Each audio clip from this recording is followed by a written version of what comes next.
few months ago, I compared the live-action Disney remake of Mulan to the original Disney animated film. But this time, we are going to compare it to another live-action version of Mulan, and that movie is 2009's Mulan Rise of a Warrior. And in this video, we are going to find out which of the two movies did a better job at telling this story in live action. Let the battle commence.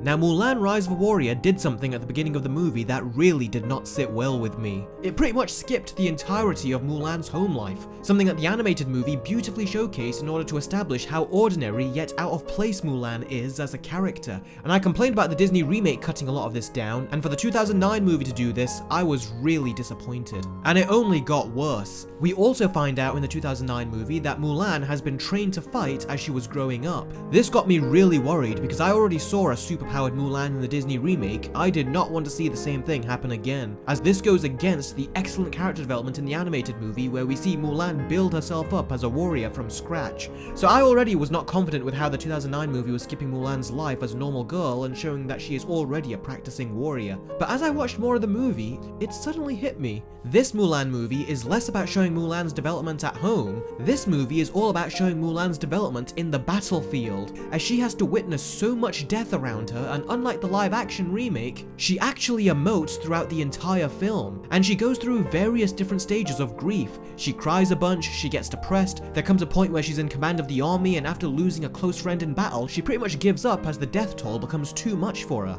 This is the kind of development that we should have gotten in the live-action remake, but we didn't, because that movie was all about showing Mulan as a perfect warrior who is the strongest in war and never had to struggle to get there. But in Rise of a Warrior, she might be a somewhat capable warrior from the start, but she still struggles and witnesses the horrors of war. And she experiences the feeling of loss because, unlike the live-action remake, she actually does have characters that she is genuinely close to. One who is a childhood friend, and the other who is a love interest. We'll talk more about them later, but do you see my point? This Mulan has people that she has a personal and emotional attachment to, as well as soldiers in the war that she feels responsible for and befriends. Even if she is not best friends with them, the connection is there. So unlike the live-action remake where she didn't really have any attachments to anyone, this Mulan has so much more to lose during the battle, and that's where the development and the struggle comes from. Even before that, when Mulan arrives at the training camp, there are some soldiers that bully another soldier, and to get them back, he throws the leader's pendant into the lake. The bully tells the commanding officer that his pendant has been stolen, and the commanding officer orders everyone to take off their clothes so they can see who has the object. And whoever did steal the object will suffer the punishment of death. Now, in the live-action remake, a similar situation arises, and it starts out as a big problem for Mulan, until they immediately give her a way out. I told you to line up for showers. Showers? Showers! You lot stink! Ooh, that's bad. What can she possibly do to get out of I that? need a volunteer for night guard duty. Me! I volunteer, sir. Wow, I couldn't even ask the question and already it got resolved. I was on the edge of my seat for that shit. In the 2009 movie, however, whilst everyone else gets undressed, she is petrified and stands absolutely still. The whole scene plays out very slowly and you are on the edge of your seat the whole time. And at no point when you're watching does she get an easy way out like she got in the Disney remake. So this entire time you are wondering what she is going to do, and you can see the fear in her face as she is thinking of all her options. So what does she do? Rather than revealing herself or running away and failing her quest just like that, she holds onto a thread and says that she stole the object. This way she doesn't have to reveal that she's a woman. And what does the commanding officer do? He sentences her to death. They tie her up and leave her until noon the next day when she will be executed. And meanwhile, her childhood friend goes back into the lake to try and find the object that he threw away. Do you see? There is so much tension already and the war hasn't even started yet. And already it shows Mulan is in grave danger. And the film this early on gives you a side character that has already altered the course of Mulan's journey and is now trying to fix it. This provides a great deal of development for not only Mulan, but also her childhood friend. And situations like these feel so real and human. And it tells the story in a vastly different way to the animated movie while simultaneously telling the same story. So this Mulan goes through so much hell even even before the war starts. This Mulan even gets injured very badly, and to make things worse, they have lost all of their food and medical supplies, so they can't even heal the wounded or even Mulan, who is their captain. And in order to feed Mulan something and keep her alive, the love interest does something to himself that makes my skin crawl. So you can see that the whole story of both Mulan and the war she partakes in is so much greater than that of the fake female empowerment war that we got in the live-action Disney remake. One preaches that you can do anything if you are a woman who is born with superhuman chi powers, and the other shows that you can be this person, as she goes through all the emotions that a normal person would. That's what makes this version of Mulan very interesting, because the animated Mulan shows that you can be this person, and because this is a more fun telling of the story, almost like a fairy tale, you kind of almost want to be. But this more grounded and real version of the story makes you think, I could be this person, but do I really want to be? Because it takes an especially brave and courageous person to do something like this and to endure this much emotional and physical pain. And although you may be able to see yourself in this, can you really see yourself in this? That is a question for you to ask yourself. But one thing that we can all agree on is that none of us can see ourselves as this. Now, are there any problems I have with the 2009 movie's story? Well, the pacing really does weigh on you, and the depressing tone and look of the movie really does feel draining to look at after a while. So much so that I actually felt like taking a break halfway through. And also, this is a foreign movie, and the pacing of these kinds of movies is not as fluent and smooth as some of the Hollywood movies that we're used to. But aside from that, the movie feels much more in line with how a gritty and real version of the story should have been. And the movie is rated R, which gives it extra points in its favor, and it doesn't romanticize fake female empowerment over the story that is being told. And not to mention that Mulan looks really worn out in this movie, and especially as it goes on. She doesn't look all clean and stylish with a face full of makeup while she's fighting the war, unlike the live-action remake. Seriously, everyone looks so clean in this film, and no one even acts like they've been through an emotionally challenging and psychologically soul-crushing war. So the movie with the superior telling of this story and the superior interpretation of Mulan is the 2009 movie.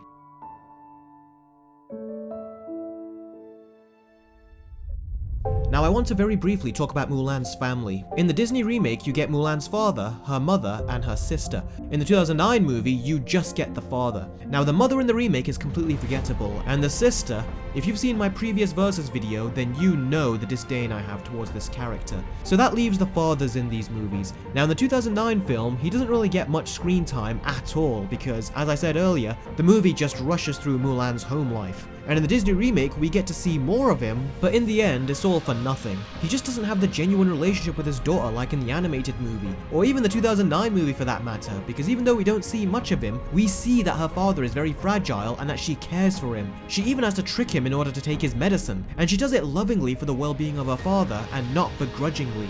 And when she decides to go off to war, even though it's super quick, you understand why she's taking her father's place because you understand the relationship. Now granted, you really could have understood it better and seen it flourish a lot more, but from what we do see, the point is established. It is not established in the live-action remake, however. When you see Mulan go off in her father's armor, which she later just throws away with absolutely no care like she's throwing away a piece of old trash, you feel like she is only doing it because she wants to go to war herself and not because she's doing it to save her father. So the relationship between Mulan and her father has not been conveyed to the audience, and therefore, everything Mulan does from this point is a storytelling disaster, as the foundation has not been set. But thankfully, the foundation has been set in Rise of a Warrior, and therefore the relationship she has with her father is far superior in the 2009 movie. And I haven't even talked about the end of the movie when Mulan returns to him, but trust me, we'll talk more about that later. Now you already know what I think of the rest of the side characters in the live action remake of Mulan. They are unmemorable and pale in comparison to their animated counterparts, and it completely excludes the character of Shang and replaces him with a very generic and one-note commanding officer. And the so-called love interest in this movie has absolutely zero chemistry with Mulan, and as an audience member, you just don't care about him or any of the other side characters that Mulan is supposed to be bonding with. Really, the character interactions and the so-called bonding moments are a complete disgrace and feel so blatantly scripted and lack any sense of being genuine. The relationships just feel lazily manufactured. As for the two side characters in the 2009 movie, an interesting dynamic that it has, which I have not seen from either of the two Disney Mulan movies, is that very early on, two of the side characters actually find out that Mulan is a woman. And at first you don't know how they're going to react to this, especially the second guy, as he found her out during a casual wash in the lake, but through some good character building, they keep her secret. And not only does this add to the relationship that she has with these two characters throughout the rest of the film, but whenever they are in danger, it makes you as an audience member care even more. Because not only did they keep Mulan secret, but if they die, then Mulan has lost some very important people in her life, as they are essentially the only two people that she can be completely truthful to in this war, and it makes their fates all the more tragic. Not to mention that one of them, that being the love interest, he actually frees her when she is captured and sentenced to death, and if it wasn't for him, then she would definitely have died. And this is a great foundation for their romance, and it only gets developed even more as the film goes on. So in the live action remake, we got these lots, and in the 2009 movie, we get these two. And not only do they have a huge emotional connection to Mulan, but she has a huge emotional connection to them. And this movie was able to give us side characters that you care about, as opposed to the live action equivalent in the remake who were reduced to lifeless sacks of nothing, just so the movie could give Mulan someone to rescue, as opposed to giving us someone to care about so they could work side by side and rescue each other. You get no such connections between Mulan and the side characters in the live action remake, not even close. So the movie with the far more memorable and interesting side characters is the 2009 movie.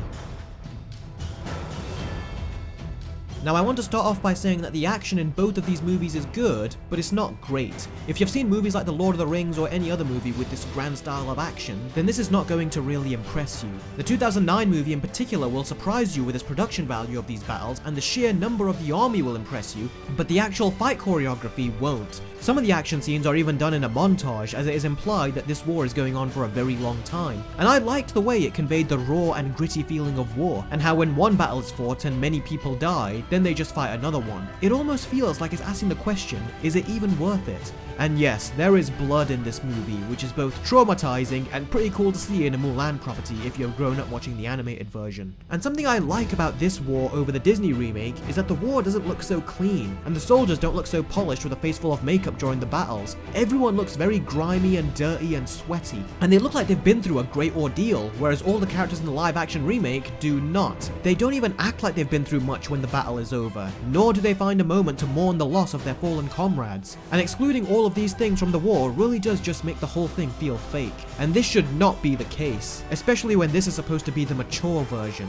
And before anyone says this is a Disney movie, they can't make a war that looks dirty and grimy and has people looking like they've been through a lot, well, you're wrong. Disney can, and Disney have. Look at the final battles in the Pirates of the Caribbean movies. They got pretty darn grim, and even though I didn't really think that much of Pirates of the Caribbean 3, the big final battle was huge and epic and quite mature. So Disney have shown that they can do this with their family films, and with Mulan's PG-13 rating, they had no excuse. As I said in my previous Mulan Versus video, the action scenes in the live action remake have some good choreography, and when they were accompanied with the reflection music, it was quite entertaining, but from a story perspective, they have no stakes and no tension. And sometimes they don't even make sense. Like, how did Mulan completely circle past the enemies quick enough to stop them from shooting down the last few groups of soldiers with their catapults? By the time she circled them, the soldiers should have been all blown away, and Mulan should have been seen and shot. Really, the action scenes in the live action remake did not work to better the film, especially when you don't like or care for the characters. It was just used to make Mulan look empowered, whilst also looking like a model with a face full of makeup, and it doesn't feel like they cared about anything else when crafting these scenes. The only time she is challenged is, get this, when she fights another woman. But when she fights everyone else who are men, she wipes the floor with them easily with no effort. Because, you know, pandering social justice movies like this always operate on the basis of boys versus girls, and girls always win with minimal effort. And that not only makes this movie come off as disingenuous, but it also deprived it of all the tension, something that is not the case with the 2009 movie or the animated film.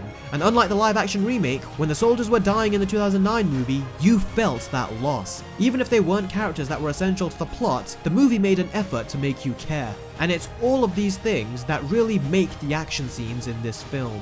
So the movie with the far superior action is Mulan Rise of a Warrior. Now the villain in the 2009 movie is a right twat. He is the spoilt son who has no discipline, practically no moral center, and just wants to see death and destruction happen all around him. And at one point in the movie, his army can easily wipe out Mulan and her army, but he decides to hold his army back and watch as both Mulan and her soldiers suffer with the wounds that they have received during battle. Wounds that they cannot heal because their medical supplies and food have been destroyed. And just to kick them while they're down and reduce their morale even further, he kills all of the captured members of their army right in front of them, including one of the guys that kept Mulan Mulan's secret, her childhood friend. And to top it off, this piece of filth even kills his own father during a happy conversation so he can take his place as leader. And soon after, he becomes so spoiled with power that he even says that he is going to marry his own sister. That is all kinds of effed up. And it makes you want to see this twat get his so much. And Mulan very smartly actually uses her status as a woman to get the better hand and kill him whilst his guard is down. Now that is a smart way of using your womanhood, as opposed to whatever the hell this was supposed to be.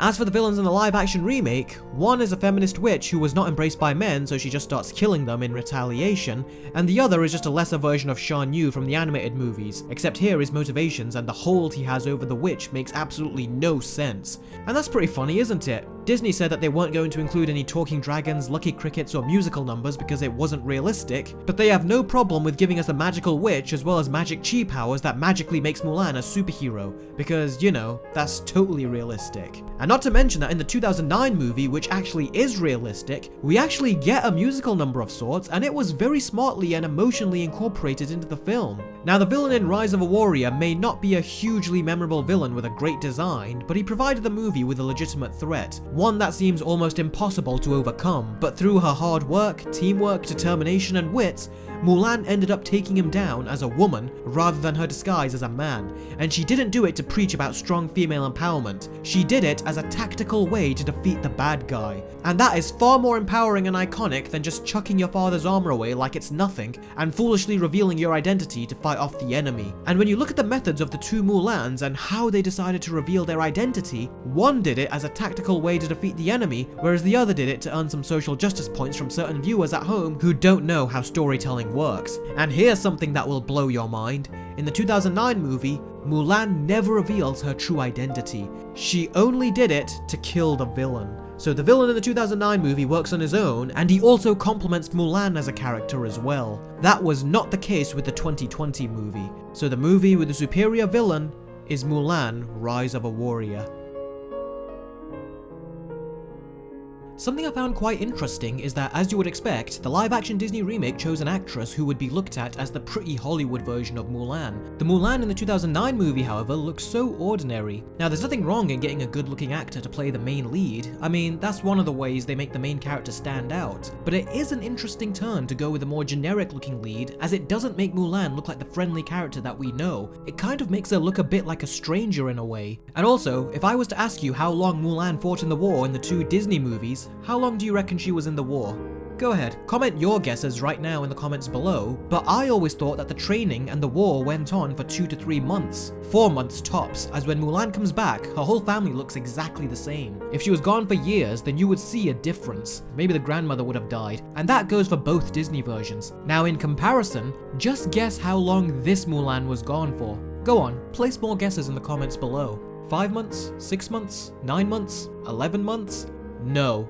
This Mulan was gone for 13 years. Yep, she returns home after 13 years. And when she gets back, her father is now an even older man than he already was when the movie started. That makes her return seem very painful and even depressing. I was actually thinking to myself, imagine if she came back and her father was dead. That would have made this movie even darker and even more depressing. But no, thankfully he is still alive. It really wasn't until I saw this movie that I started to wonder just how long was Mulan gone in the other two Disney films. And although we are never told in those versions, it seems like she isn't gone for long. But damn, I never would have expected 13 years. So yeah, Mulan Rise of a Warrior is definitely a movie that bashes your childhood in the face. And as much as I am praising it for that, it doesn't make you want to give it a very high score. It strangely does get too grim for its own good. Add to that the fact that the movie doesn't really have much in the way of rewatch value, and as amazing as some of the visuals are, the movie does come off as quite cheap at times. The visuals look so dark that it actually bums you out after a while, and even its pacing feels like it's padding itself out quite a lot at times. If the movie was told in a much more tight runtime, then I can imagine that this movie would get a much higher score from me.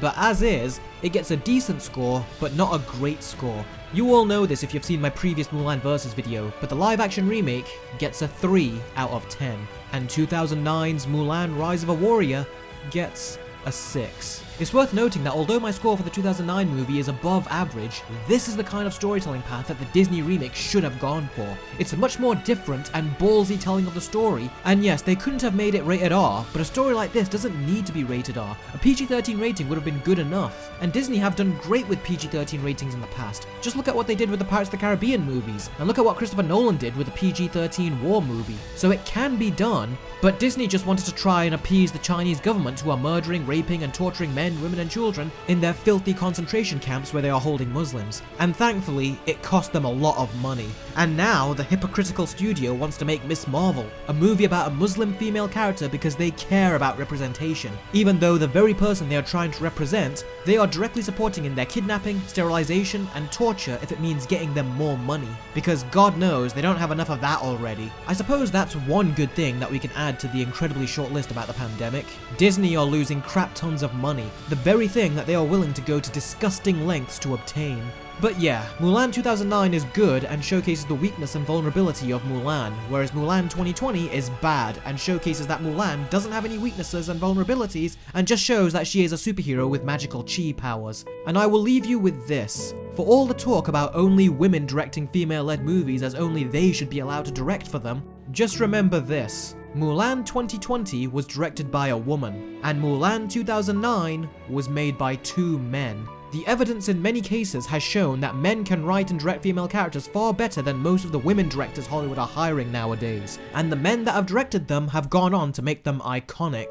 In comparison, how many of the more modern day female directors have accomplished this? Not many, because they are treating them as political message boards rather than well-written characters. And that's why movies like the 2020 Mulan will always fail.